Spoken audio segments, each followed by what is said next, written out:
Et d'ailleurs, personne ne sait où elle a bien pu passer. Elle a peut-être décidé de rejoindre sa famille. Je crois qu'elle t'a dit quelque chose, non? Oui, c'est ça. Dis-moi, car hier, justement, nous avons parlé, Daniela et moi, de tout cela. Tu es la seule, non, qui connaît la famille de Barbara.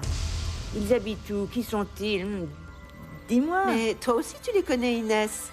Moi? La famille Castelnau, ce sont des gens de fortune qui ont toutes leurs affaires aux États-Unis. Certes, rien à voir avec le café, n'est-ce pas? C'est pour cela que peut-être tu ne te souviens plus très bien. Tu n'avais pas un rendez-vous avec Roberto Avellaneda? On va voir dans quel pétrin est encore allé se mettre Fabian. Dis-moi, mon chéri, moi j'aimerais beaucoup venir avec toi. Mais tu ne voulais pas attendre ici pour savoir ce qui va se passer avec le beau-père de Diego? Mais c'est que je suis très nerveuse et ça m'intéresse bien plus de connaître les problèmes que peut avoir Fabian au sein du conseil. C'est d'accord. Vous deux, vous pouvez rentrer chez vous. Au revoir. Excusez-moi. Allez, chérie. Allons-y. Au revoir.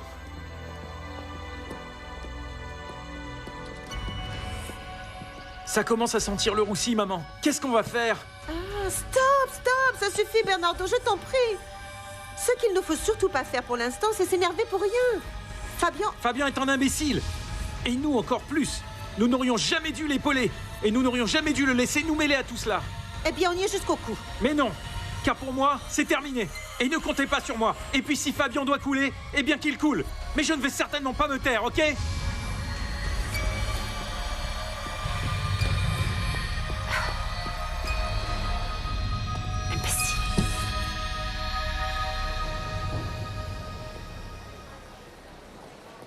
Ce n'était pas nécessaire que tu sois là. J'imagine que ça va être très désagréable. Mais si, moi je vais être avec toi.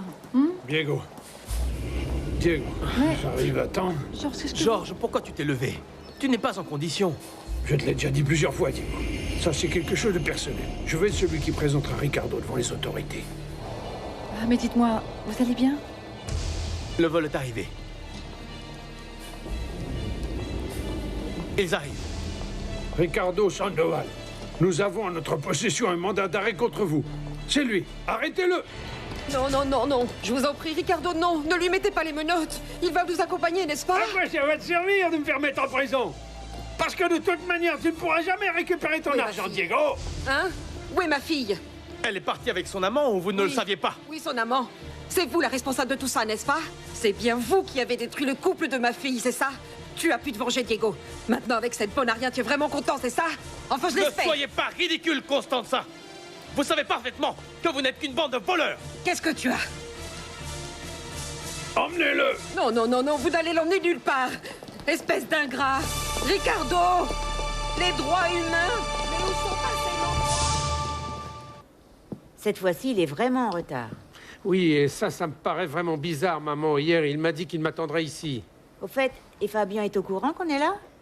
Non, c'est un vrai cauchemar, maman. Je sais qu'il est à New York, mais il n'y a pas moyen de le localiser.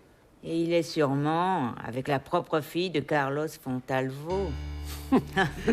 Est-ce que tu penses la même chose que moi, maman? Ah, mais que ferais-tu si Marcia était ta fille? Tu ne chercherais pas, toi aussi, à la séparer de l'homme qui l'a trompée, qui l'a humiliée, qui lui a marché dessus, et puis fait tant de mal, non? Écoute, maman, Marcia n'est plus non plus une petite Et gamine. puis Fabian, ce n'est pas non plus un ange. Même si c'est mon petit-fils chéri. Mais bon, voyons à quelle heure Roberto va enfin nous recevoir. Quelle horreur. Oui.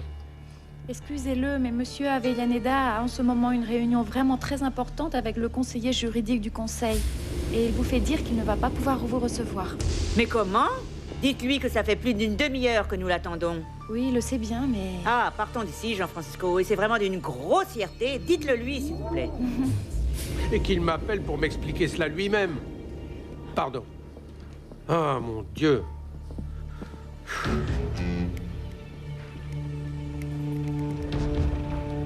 Excusez-moi. Carlos. Chérie, mais il n'a même pas fait semblant. Comme nous nous l'imaginions, maman.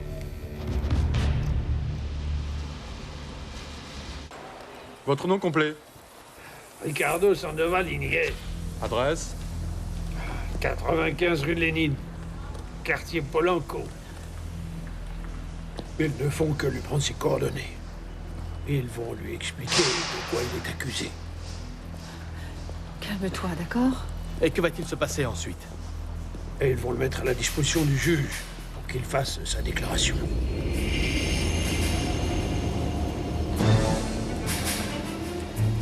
C'est sûr, ça va pas être très agréable pour lui. Bérénice est morte!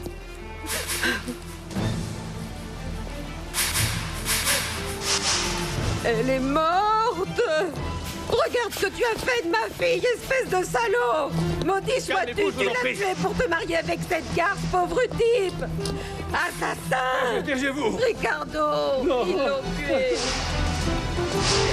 Ils l'ont tué, Ricardo!